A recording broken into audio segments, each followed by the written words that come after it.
Sir, you need to step away from the dock immediately. The cop's hand was already moving toward his belt when I started laughing. Not the nervous kind of laugh, the kind that comes when you realize the universe just handed you the ultimate punchline. See, 30 seconds earlier, Delilah Whitmore had been screaming across the water about how I was trespassing on Lake Reserve property and didn't belong in their community. Her voice carried that perfect pitch of entitled fury that could shatter wine glasses. Now she's watching from her million-dollar deck, arms crossed, waiting for me to get arrested like some common criminal. What she doesn't know, what none of them know, is that I just inherited the deed that controls every drop of water flowing to their entire lakefront development. Because sometimes when life hands you an HOA president who thinks she owns the lake, well, sometimes you find out you actually own all their water access. What would you do in my shoes? And hey, where are you watching from? Drop your location below, especially if you've got HOA war stories. 3 months ago, I was Rex Thornton, 52-year-old retired electrician living in Denver, staring at life insurance paperwork and wondering what the hell to do next.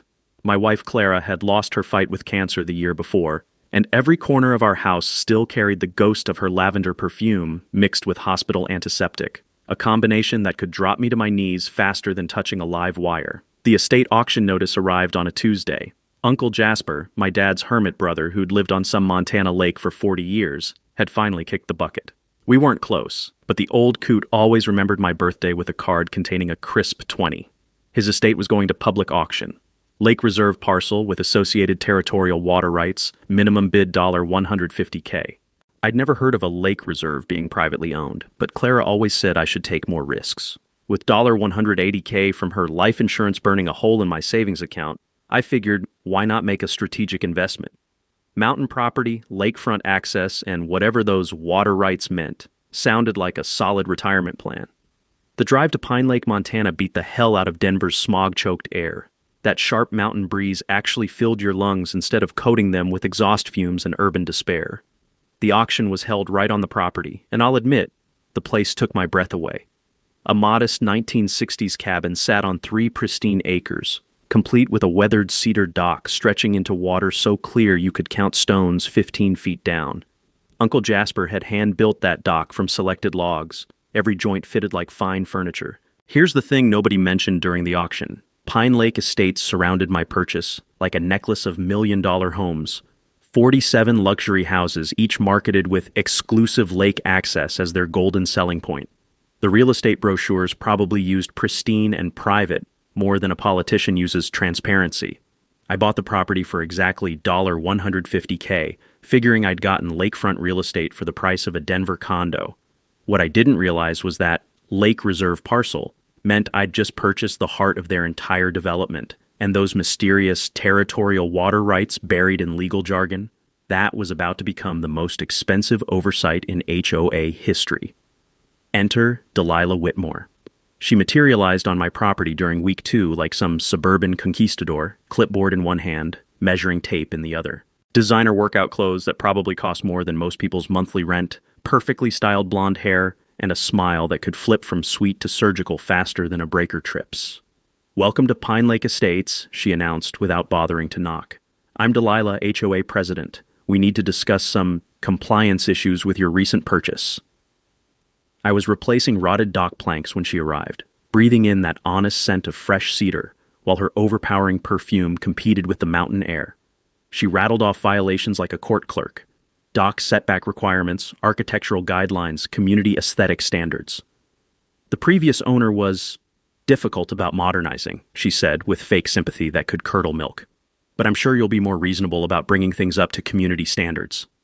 I wiped sawdust off my hands, the kind of honest dirt that comes from actual work, and looked at her clipboard. Every violation targeted my dock, the dock Uncle Jasper built, the dock that came with my legal purchase, the dock I was improving with my own sweat and money. "Lady, I bought this at a public auction with clear title. Maybe let me figure out what I actually own before you start telling me what's wrong with it." Her smile went arctic. "Mr. Thornton, Pine Lake Estates is a premier community. Property values here average $1.2 million. We have standards. Not rules, not guidelines. Standards, like I was contamination requiring management. That was my first hint that Delilah Whitmore had just picked a fight with the wrong electrician. 3 days later, Delilah returned with reinforcements. This time she brought what she called a state environmental inspector, a guy named Dale who looked like he'd rather be anywhere else on Earth. He carried an official-looking clipboard and wore a polo shirt with some kind of state seal that seemed suspiciously crooked, like it had been ironed on by someone who'd never seen the real thing. "Mr. Thornton," Delilah announced with theatrical authority, "Dale here needs to examine your Lake Reserve property for environmental compliance violations. We've had reports of potential ecological damage from your modifications." Dale started poking around my shoreline like he knew what he was doing, taking photos of perfectly normal dock supports and making notes that probably said things like "wood touches water" and "fish swim here." The whole performance felt rehearsed, like bad community theater where everyone forgot their lines. But something was eating at me about this whole dog and pony show. Dale kept asking questions that had nothing to do with environmental impact. "How deep you think this water gets? You planning any major construction projects? Ever notice unusual wildlife patterns around here?" That last question was delivered while he stared intently at a perfectly ordinary mallard duck paddling by, as if it might be harboring state secrets. The smell of fresh bullshit was stronger than the pine needles decomposing along my waterline. Then I spotted something that made my electrician's instincts start buzzing.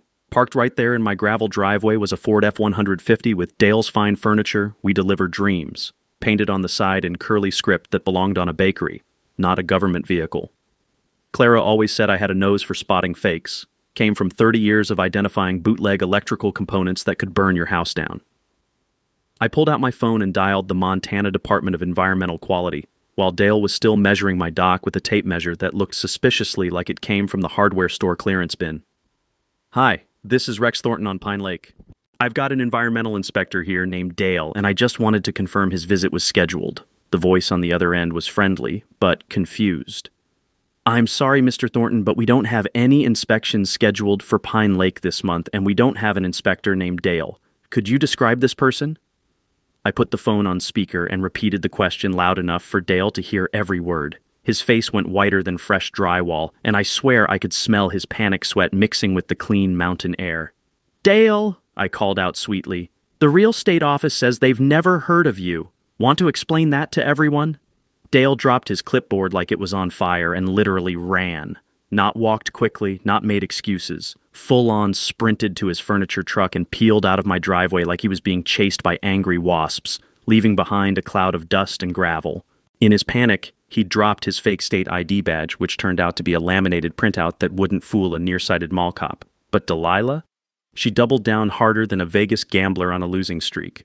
"Well," she huffed, adjusting her designer workout jacket with the kind of righteous indignation that only comes from years of getting away with nonsense. "That just proves my point. You're clearly intimidating official personnel with your aggressive behavior. Private community standards supersede state regulations anyway. The woman had balls, I'll give her that. Caught red-handed running a fake inspection scam, and she's trying to flip it like I'm the problem. Lady, your brother-in-law just fled the scene after impersonating a government official. That's a federal crime, not a community standard." Her eyes flashed with something dangerous, and for a moment I glimpsed the real Delilah underneath all that suburban polish. That Lake Reserve property should belong to this community, not some outsider who doesn't understand our values. We'll see what the courts have to say about your fraudulent purchase. I remembered something my old foreman used to say about dealing with property disputes. Public auction sales with clear title trump everything. Deed restrictions, HOA claims, community standards, the whole works. If you buy it legally at auction, it's yours, period. I'd learned the hard way to always verify any inspector's credentials through official channels after a scammer nearly convinced my neighbor to pay for emergency electrical upgrades that would have burned his house down. That night, I called a real estate attorney to double-check my purchase. Turns out my deed was solid as bedrock. Not only was the auction completely legal, but the previous owners had retained something called territorial water extraction privileges that nobody had bothered to explain during the sale. The lawyer's exact words, "Mr. Thornton, you didn't just buy lakefront property. You bought something far more valuable than you realize. I'd strongly suggest you research exactly what those territorial water rights mean." Standing on my dock that evening, listening to the gentle slap of water against cedar posts, and breathing in that clean mountain air mixed with the distant aroma of someone's barbecue, I started to understand that Uncle Jasper hadn't just left me a cabin and some land. He'd left me ammunition for a war I didn't even know was coming. The certified letter arrived 2 days after the fake inspector incident, thick and official-looking with urgent legal notice, stamped in red across the envelope. The smell of fresh ink and legal intimidation filled my kitchen as I tore it open. "Emergency HOA meeting protecting community water access," the headline screamed. Delilah was organizing what she called an emergency session to discuss threats to our exclusive lake privileges and legal action against fraudulent property claims. The meeting agenda was a masterpiece of manipulation. She planned to convince all 47 homeowners to pool money for a lawsuit forcing me to sell my lake reserve back to the community. Her letter claimed my purchase was legally questionable and threatened everyone's property values and water rights. Water rights. There was that phrase again. I was still puzzling over the letter when a beat-up Chevy truck pulled into my driveway. Out stepped a guy about 38, wearing work boots and carrying surveying equipment with the easy confidence of someone who actually knew his trade.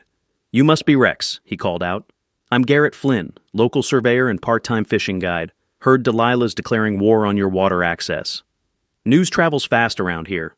"Small community," Garrett said, walking over with his hand extended. "Plus, I got one of those same legal threat letters. I'm the only other non-HOA resident with independent lake access. Live in that converted boathouse downstream. Delilah's been trying to run me off for 3 years." The bacon smell drifting from the expensive houses made my stomach growl, reminding me I'd been living on coffee and whatever canned goods Uncle Jasper had left behind. What's her deal with us regular folks? Control and money. She makes fortunes selling exclusive lake access to rich people. Having us commoners around ruins her luxury narrative. Garrett studied my property with professional interest. "But Rex, I gotta ask, your deed mentions territorial water extraction privileges. You research what that actually means?" "Honestly, legal paperwork might as well be hieroglyphics." Garrett's eyes lit up. "Mind if I take a look? I specialize in historical property research, and something about Delilah's panic over your water rights doesn't add up." 20 minutes later, we were spread across my kitchen table with deed paperwork, survey maps, and Garrett's laptop displaying Montana territorial statutes. The cabin filled with the musty smell of old documents and fresh possibilities. "Holy hell," Garrett whispered, then caught himself. "Sorry, but Rex, you need to understand what you actually bought here. A headache and a lawsuit? You bought control of the entire lake water system." He pointed at faded blue lines on an 1887 survey map. "These markings show underground springs feeding Pine Lake. Every drop of water in this lake flows from sources on your property." My coffee cup nearly slipped from suddenly numb fingers. "Come again?" "Territorial water extraction privileges from 1887, Garrett explained, pulling up legal statutes on his screen. "Montana territorial law gives you authority over underground water sources. Pine Lake Estates was built in the 1990s, but check this out." He scrolled through county records.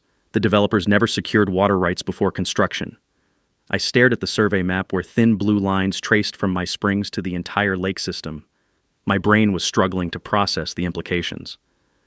"Every one of those million-dollar homes," Garrett continued, "gets their exclusive lake access from water flowing through your land. Legally, you control their entire supply." That's when Delilah's real panic made sense. She wasn't just worried about my dock or property values. She was terrified because I'd accidentally bought the foundation of her entire business model. "The original developers assumed lake water was public," Garrett said, "but territorial rights trump everything: zoning, HOA rules, modern permits. I learned this the hard way when researching historical mining claims. Western territorial governments granted water rights in perpetuity, and they transfer automatically with property deeds.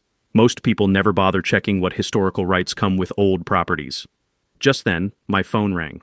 Delilah's voice was shrill with barely controlled hysteria. "Mr. Thornton, I'm calling to offer a generous settlement. The community is prepared to purchase your property for $200,000, $50,000 above what you paid. This would solve everyone's problems." I looked at Garrett, who was grinning and shaking his head. "Delilah, I appreciate the offer, but I think I'll hold on to my investment for now." "You don't understand the legal complexities involved," she snapped. "That property should never have been sold separately from community water access. Maybe you should have thought about that before your fake inspector tried to intimidate me off my own land." The line went dead. Garrett was practically bouncing with excitement. "Rex, she just confirmed everything. Delilah knows exactly what you own, and she's scared shitless about it." Delilah's next move came under cover of darkness, and it was personal. I woke up Monday morning to find my dock rope lines cut clean through, the severed ends floating in the water like dead snakes. Tuesday brought loosened support posts that creaked ominously when I stepped on them. Wednesday, someone had spray-painted "Trespasser" across the cedar planks in sloppy red letters that smelled like cheap hardware store paint. The message was clear: get out or things get worse. Professional job, Garrett observed, examining the damage Thursday morning. The scent of cut rope and wood stain filled the air, mixing with his strong black coffee that could probably dissolve paint. Whoever's doing this knows exactly how to make a dock unsafe without making it collapse completely. Trying to force me off the water without creating evidence of serious vandalism? Smart money says yes, but also stupid money because we're going to catch them red-handed. Garrett arrived that afternoon with equipment that looked like it belonged on a nature documentary. Professional trail cameras with infrared capability, motion sensors, and audio recording that could pick up a whispered conversation from 50 yards away. "Time to turn your property into Fort Knox," he announced, unpacking waterproof housings and wireless transmitters. "These babies will catch a mouse scratching its ass at midnight." We spent the day positioning cameras in hidden locations around my dock and the access paths, disguising them in fake tree bark and weatherproof cases. The work was oddly satisfying, like setting a trap for something that had been stealing from your chicken coop. That night, I got my first real look at Pine Lake's after-dark entertainment.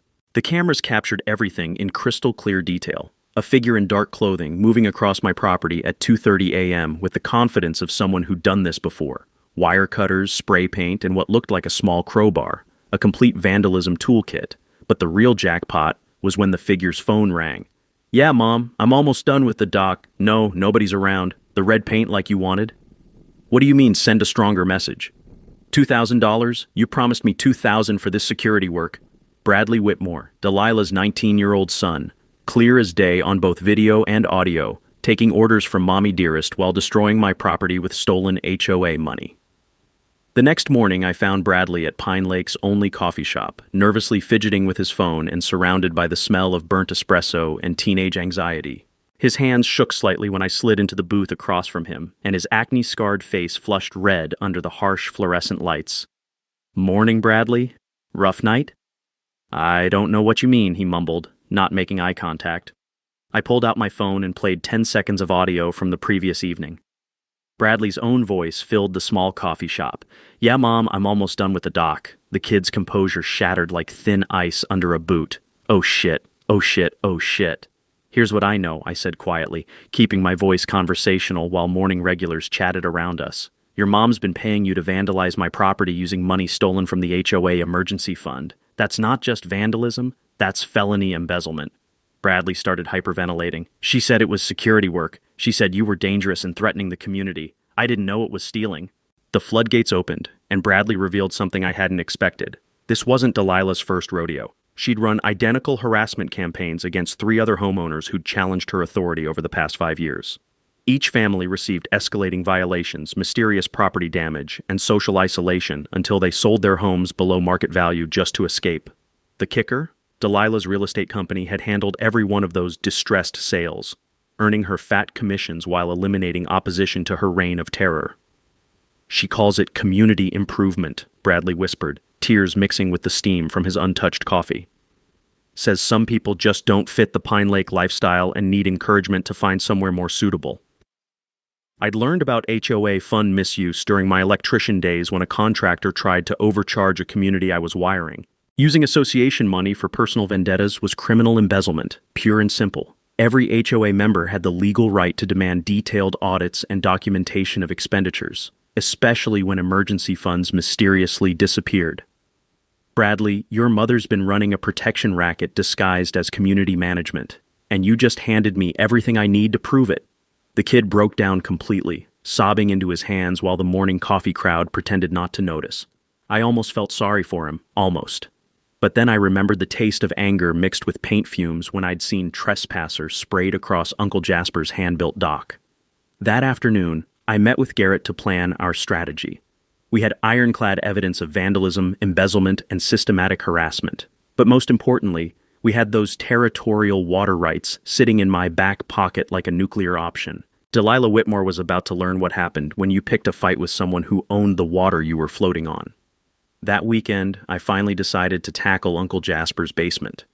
I'd been avoiding it, partly because the place reeked of 40 years of pipe tobacco and something that might have been ancient fish bait, but mostly because rifling through a dead man's obsessions felt like grave robbing. The basement was a monument to obsessive record-keeping. Metal filing cabinets lined one wall, each drawer labeled in Jasper's meticulous handwriting. property surveys 1980 to 2010, water rights documentation, legal correspondence, and ominously, HOA disputes 1,995 to 2,015 inches. My hands were actually trembling when I opened the water rights cabinet. Survey reports dating back to 1887, legal correspondence with territorial land offices, court documents from disputes that had apparently raged for decades, and maps. Dozens of incredibly detailed maps showing underground water systems that look like the nervous system of some massive subterranean beast. But the document that stopped my heart was a carbon copy of a letter from 1994, written in Uncle Jasper's careful script. Margaret, those developers never filed for territorial water rights before building. My 1887 grant still controls every spring feeding Pine Lake. Don't mind sharing. Always believed neighbors should help neighbors. But someone ought to know what the law says before trouble comes calling. The lake's been good to me. Figure I can be good to it. Jasper. The musty smell of old paper mixed with my own cold sweat as the implications hit me like a sledgehammer. I found Margaret Sawyer's business card paper-clipped to the letter and dialed with shaking fingers, praying she was still alive after 30 years. "Chen Surveying," answered a voice weathered by decades of Montana property wars. "Miss Sawyer, this is Rex Thornton. I inherited Jasper Thornton's place on Pine Lake." A sharp intake of breath. Jesus Christ. Jasper finally passed? That magnificent bastard outlived half the county. Her voice turned serious. "What can I do for you, son? I need to understand what I actually inherited. Rex, you inherited absolute power over Pine Lake. Jasper controlled every underground spring, every water source, every drop that feeds that entire lake system. Those million-dollar houses, built without water rights, but Jasper was too decent to crush them. The basement walls seemed to close in as the full weight of this revelation settled on my shoulders like a lead blanket. What does that mean in practical terms? It means you own their water, all of it. Montana territorial law gives you complete authority over extraction, distribution, access, everything. You could shut off their entire water supply tomorrow and it would be perfectly legal. I spread Uncle Jasper's survey maps across his workbench, my fingers tracing the intricate blue lines connecting my modest property to every expensive house surrounding the lake. The sound of my own heartbeat seemed to echo in the cramped space. "Margaret, what would this be worth if I actually enforced these rights? Conservatively? 47 homes using your water illegally for 30 years? We're talking 3 to 4 million in unpaid usage fees. Current private water access rates run 800 to 1,000 per home monthly. The numbers hit me like electrical current, painful and illuminating simultaneously. Uncle Jasper had lived here for 4 decades, watching developers build a luxury community on water they'd never owned, watching real estate agents sell exclusive lake access that was legally his to control. He could have destroyed them all with a single lawsuit. Instead, he'd chosen generosity over greed, community over conflict. But Delilah Whitmore had just picked a fight with the wrong neighbor's nephew, standing in that tobacco-scented basement, surrounded by 40 years of documented restraint. I realized this wasn't about my dock anymore. I was holding the nuclear codes to Pine Lake's entire existence. The only question was whether I had the backbone to use them. Monday morning, I walked into Maya Blackstone's law office, carrying Uncle Jasper's water rights documentation like I was handling plutonium. The place smelled like leather-bound law books and the kind of expensive coffee that costs more per cup than most people spend on lunch. "Mr. Thornton," Maya said, after reviewing my documents for 20 minutes, her reading glasses perched on a nose that had obviously broken a few legal precedents. "In 30 years of water law practice, I've never seen territorial rights this comprehensive. You don't just own lake access. You control the entire hydrological foundation of their community." Maya was the kind of lawyer who could explain quantum physics to a golden retriever, probably because she'd grown up on a cattle ranch before law school taught her to weaponize words. Her steel gray hair was pulled back in a bun that meant business, and her handshake could crack granite. What are my realistic options here? Option 1, nuclear. Demand immediate payment of $3.4 million in back usage fees plus compounded interest. Legally airtight, financially apocalyptic for them. The coffee turned bitter in my mouth. That seems like overkill. Option 2, generous dictator, waive past fees, implement reasonable monthly rates, establish community conservation fund. You look magnanimous while maintaining control. And option 3? Maya's smile could have lit up the county courthouse. Psychological warfare. Offer them a choice between cooperation and complete water shutoff. Sometimes the threat of nuclear war prevents actual nuclear war, especially when you hold all the uranium. That afternoon, we assembled what Maya called the Dream Team. Her partner specialized in environmental law and territorial statutes. A hydraulic engineer confirmed my complete control over Pine Lake's water system. A private investigator documented Delilah's fraud pattern across 3 states. Even a media consultant joined us to prepare for inevitable public attention.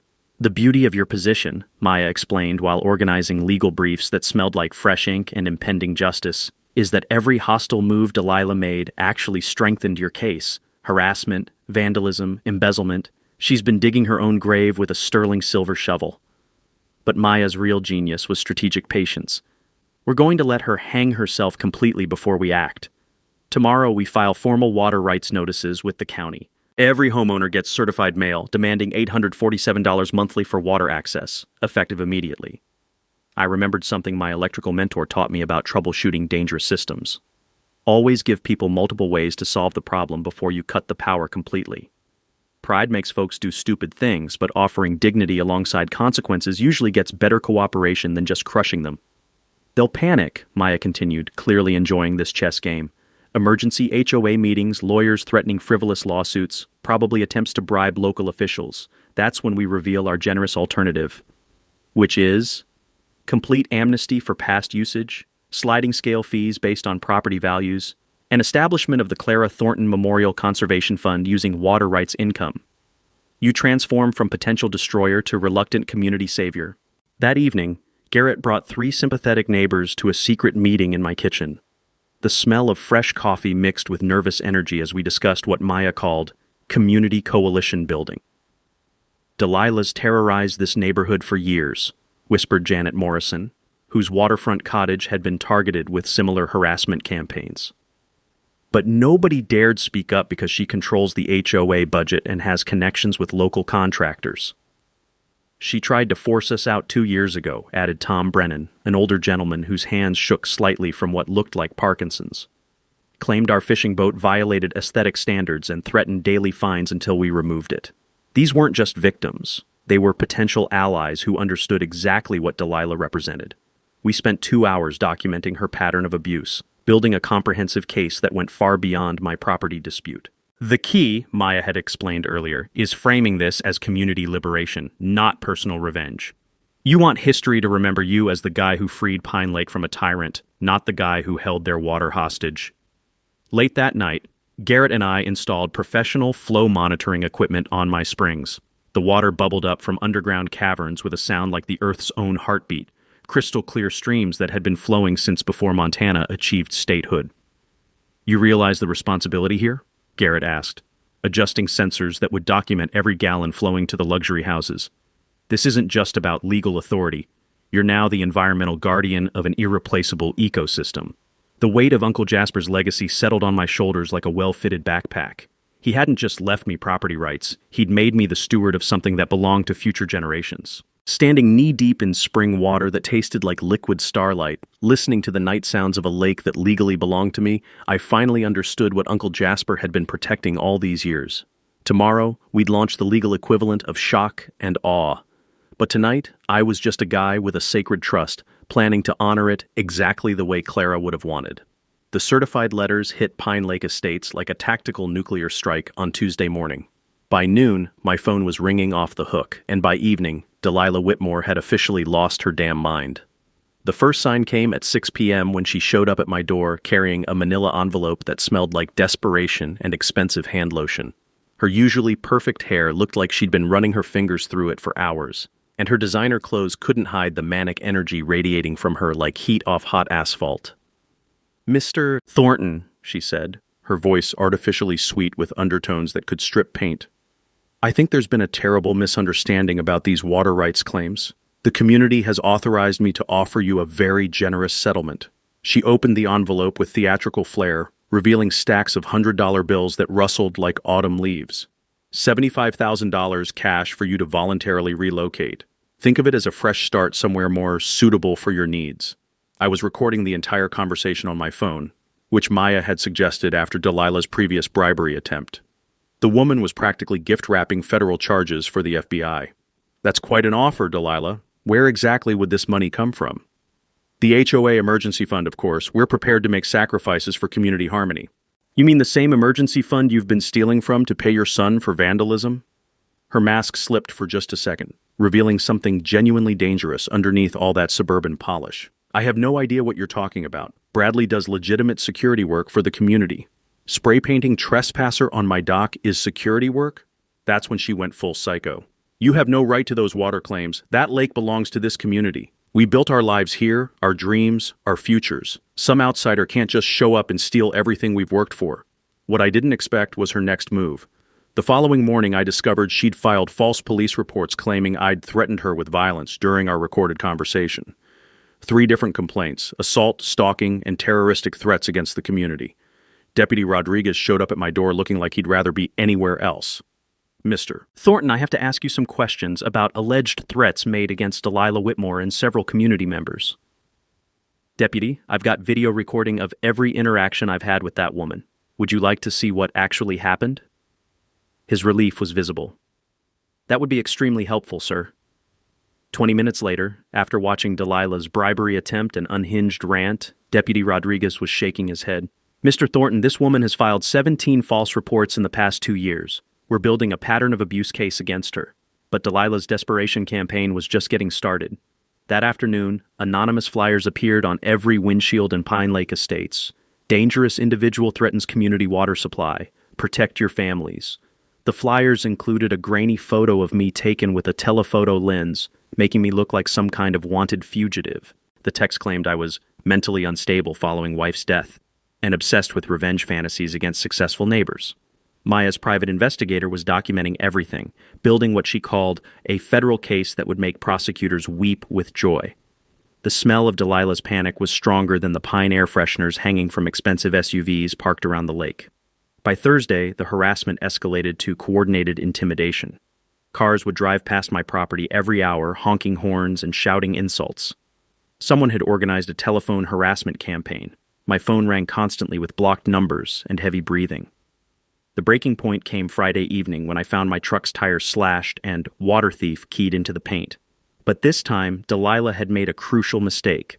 The security cameras Garrett had installed caught everything, including her Mercedes parked on the access road while the vandalism occurred. Maya's investigation had uncovered the real reason for Delilah's desperation. The woman was drowning in debt from failed real estate investments and online gambling addiction. She owed over $200,000 to various creditors, and the only thing keeping her afloat was skimming from HOA funds. She needs you gone, Maya explained, not just because you threaten her authority, but because you're about to expose embezzlement that could send her to federal prison. Desperate people do increasingly stupid things when cornered. That weekend, I received the most disturbing escalation yet. A certified letter from a Seattle law firm threatening a $2 million lawsuit for intentional infliction of emotional distress and economic terrorism against community values.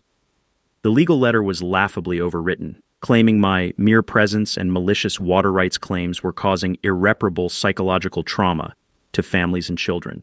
They demanded I immediately cease all harassment activities and sign a non-disclosure agreement about community issues. But the truly desperate move came Sunday night. I woke to the sound of someone trying to break into my basement, specifically targeting Uncle Jasper's filing cabinets where the original water rights documents were stored. This time, I didn't just watch and record. I grabbed my baseball bat and my brightest flashlight and caught Delilah herself red-handed, crowbar in hand, trying to pry open the cabinet containing territorial survey maps. The look on her face when my flashlight beam hit her was pure trapped animal, cornered, dangerous, and completely past rational thought. "Hello, Delilah," I said calmly. "Looking for something specific?" Monday morning brought Delilah's final desperate gambit, delivered via hand-printed flyer slipped under every door in Pine Lake Estates. The paper smelled like cheap copier toner and mounting hysteria. "Emergency community meeting, tonight 7 p.m., Pine Lake Clubhouse," the headline screamed in Comic Sans font that somehow made everything more unhinged. "Resolving property disputes for community harmony and child safety. Media invited to witness David versus Goliath story." Maya read the flyer over my shoulder while sipping coffee that could probably dissolve concrete. She's walking straight into our trap. Could not have planned this better if we'd written the script ourselves. The meeting agenda was a masterpiece of manipulation. Delilah planned to present what she called documented evidence of harassment and intimidation, followed by community testimony about threats to family safety. The climax would be her demand for a restraining order and immediate resolution of fraudulent water rights claims. She's expecting you to lose your temper under public pressure, Maya explained, organizing our counterattack materials. Probably planning to record your unhinged outburst for future court proceedings. What Delilah didn't know was that we'd spent the weekend preparing our own surprise presentation. That morning, Maya filed formal water rights enforcement notices with the county recorder, making everything official and legally bulletproof. By noon, certified letters were hitting every mailbox in Pine Lake Estates, demanding $847 monthly for water access starting immediately, with a 30-day deadline for compliance. The timing was surgical. Homeowners would receive the notices just hours before the meeting, ensuring maximum emotional impact when Delilah tried to paint me as the aggressor. Beautiful psychological warfare, Maya murmured, watching expensive cars speed past my property as panicked residents raced to emergency phone consultations with their lawyers. At 4 p.m., Channel 7 News arrived expecting a simple neighbor dispute story. Reporter Patricia Vance was known for her investigative work on municipal corruption, and her camera crew set up equipment with the efficiency of people who'd covered actual news, not suburban drama. "Miss Vance," I said quietly during their setup, "you might want to research Montana territorial water law before tonight's meeting. This story is bigger than anyone realizes." I handed her a manila folder containing copies of Uncle Jasper's documents, financial evidence of Delilah's embezzlement, and timeline documentation of the harassment campaign. Her eyes widened as she flipped through pages that told a story of fraud, intimidation, and systematic abuse spanning multiple states.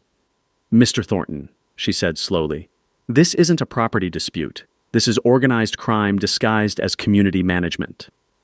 By 6:30 p.m., the Pine Lake Clubhouse was packed beyond capacity. The smell of tension mixed with fresh coffee and the kind of expensive perfume that costs more than most people's rent.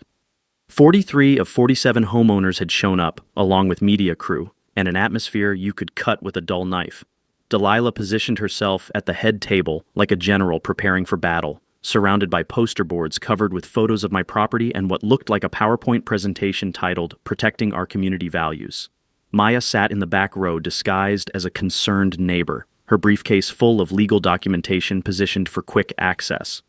Garrett stationed himself near the technical equipment with backup recording devices and our own visual aids. I took a seat in the middle section, carrying Uncle Jasper's original 1887 territorial deed in a leather portfolio that had belonged to my grandfather. The portfolio felt warm in my hands, like it was somehow alive with the weight of history. 10 minutes before the meeting started, Patricia Vance approached me with information that changed everything. Her background research had uncovered something even Maya hadn't discovered. Delilah was already under federal investigation for HOA fraud in Oregon and Idaho. The FBI had been building a multi-state case against her for over a year. "Mr. Thornton," Patricia whispered, "federal agents are literally waiting for enough evidence to arrest her. Tonight might be exactly what they need." The psychological atmosphere was electric. Delilah sat at her table organizing attack materials with supreme confidence, completely unaware that she was about to detonate a nuclear bomb in her own face. Residents filed in with mixtures of curiosity, dread, and the kind of anticipation that comes right before someone's world gets turned upside down. Maya confirmed via text that all legal documents were properly filed and immediately enforceable. The water rights claims were now official county records, backed by 137 years of territorial law and bulletproof legal precedent.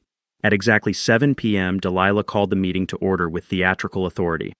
"Ladies and gentlemen, we're here tonight because our community is under attack by forces that threaten everything we've built together." The camera lights created harsh shadows across her face as she began what would be the last public speech of her HOA career. In her briefcase sat evidence of my supposed harassment. In my portfolio sat legal documents that would destroy her completely. The taste of inevitable victory was as sweet as the mountain air drifting through the clubhouse windows. Delilah opened her presentation like a prosecutor delivering closing arguments in a murder trial, her voice dripping with practiced emotion and suburban righteousness. "Ladies and gentlemen," she announced to the packed clubhouse, adjusting her microphone with theatrical precision, "we're gathered tonight because our peaceful community is under siege. For months, we've endured systematic harassment, property destruction, and now," she paused for dramatic effect, "extortion attempts disguised as legal water rights claims."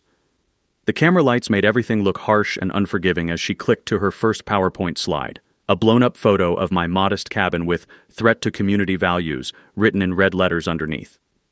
This individual, she continued, pointing at me like I was evidence in a criminal trial, has threatened our families, vandalized community property, and now claims to own water that has belonged to Pine Lake Estates for 30 years.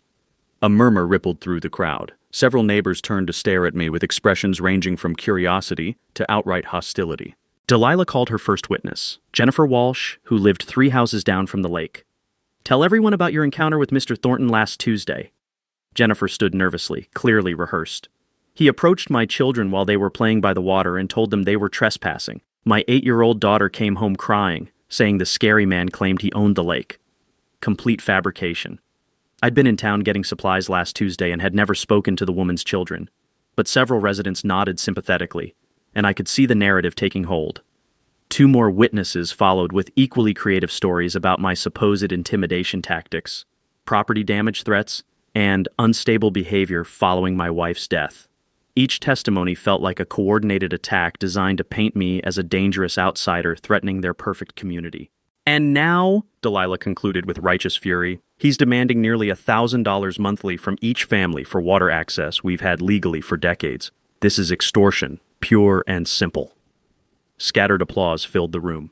Several residents were nodding agreement, and I could feel public opinion solidifying against me. Delilah's performance was masterful. If you didn't know, she was completely full of shit. That's when I stood up. The room went silent except for the hum of camera equipment and the distant sound of water lapping against the shoreline outside. I walked slowly to the microphone, carrying Uncle Jasper's leather portfolio like it contained the crown jewels. "Thank you for letting me respond to these interesting stories," I said, my voice calm and measured despite my racing heartbeat. "But before we talk about harassment or extortion, I think everyone should understand exactly what's at stake here." I opened the portfolio and removed the original 1887 territorial deed, its yellowed pages crackling slightly in the microphone.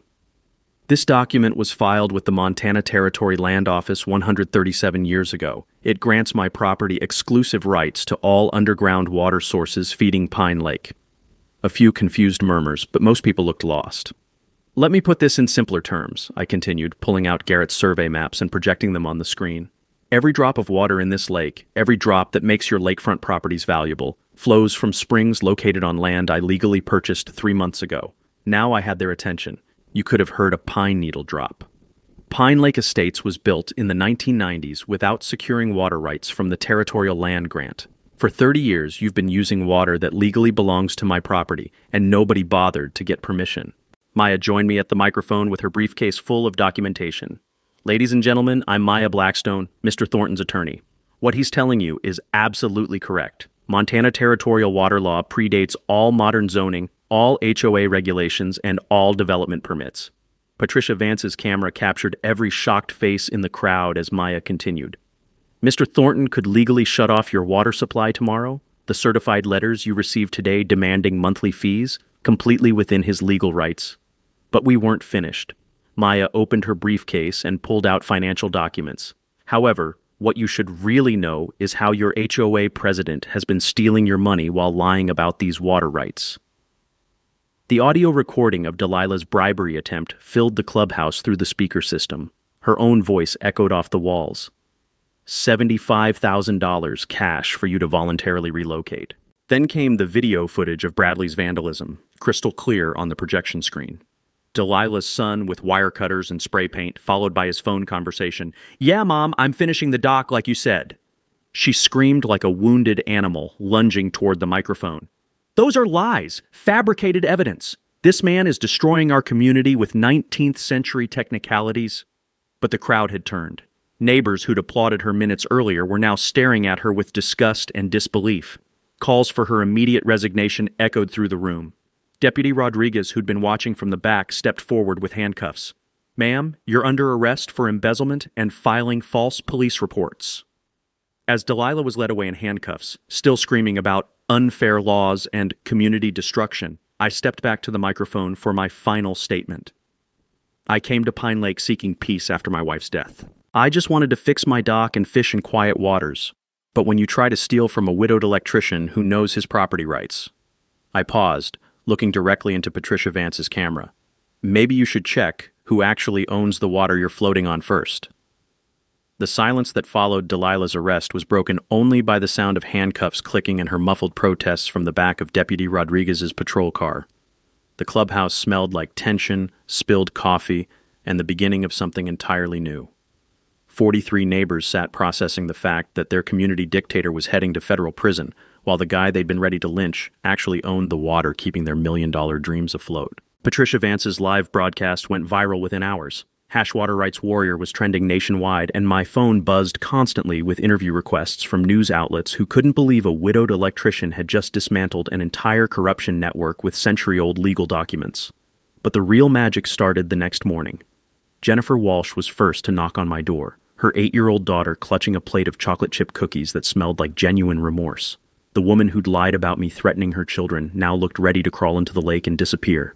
"Mr. Thornton," she whispered, "I'm so sorry.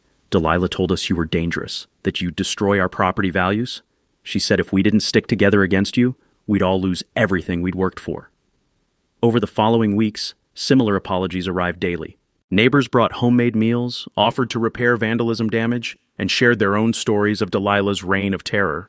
The community that had been frozen in fear was finally breathing freely again. Maya's legal strategy worked like clockwork. Pine Lake Estates HOA voluntarily dissolved and reformed with transparent leadership, term limits, and mandatory financial audits. Their first unanimous vote was accepting my generous water rights settlement, proof that reasonable people can solve problems when bullies aren't pulling the strings. I waived all $3.4 million in back fees. Instead, we established sliding-scale monthly rates from $200 for modest homes to $600 for waterfront mansions.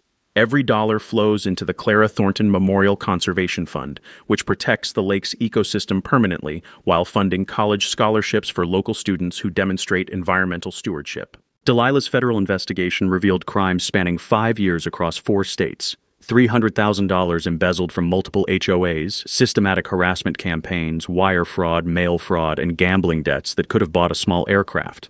She received 24 months in federal prison plus full restitution, with her real estate license permanently revoked in 6 states.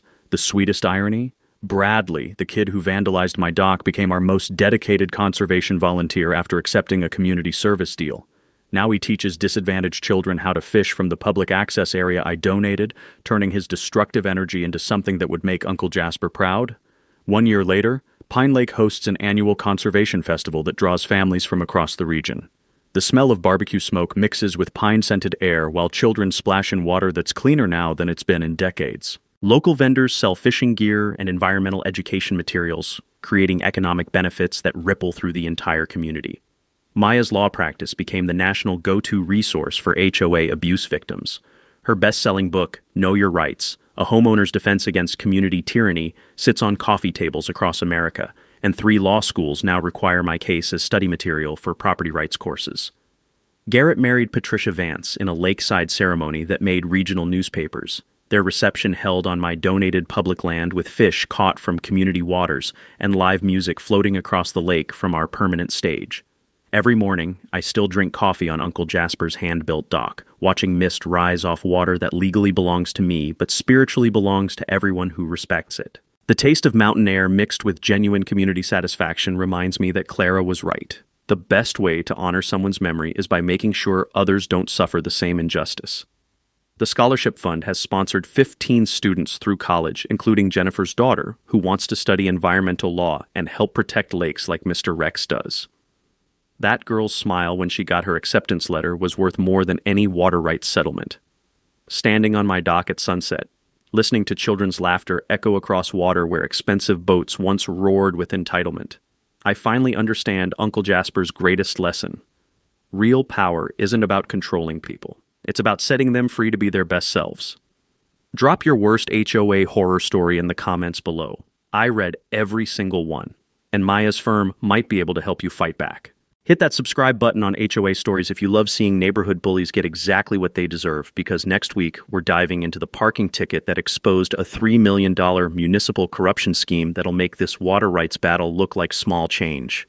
That's a wrap for today's episode on HOA Stories. If you enjoyed watching Karma in action, smash that like button, comment your thoughts, and let us know if you've dealt with HOA madness too.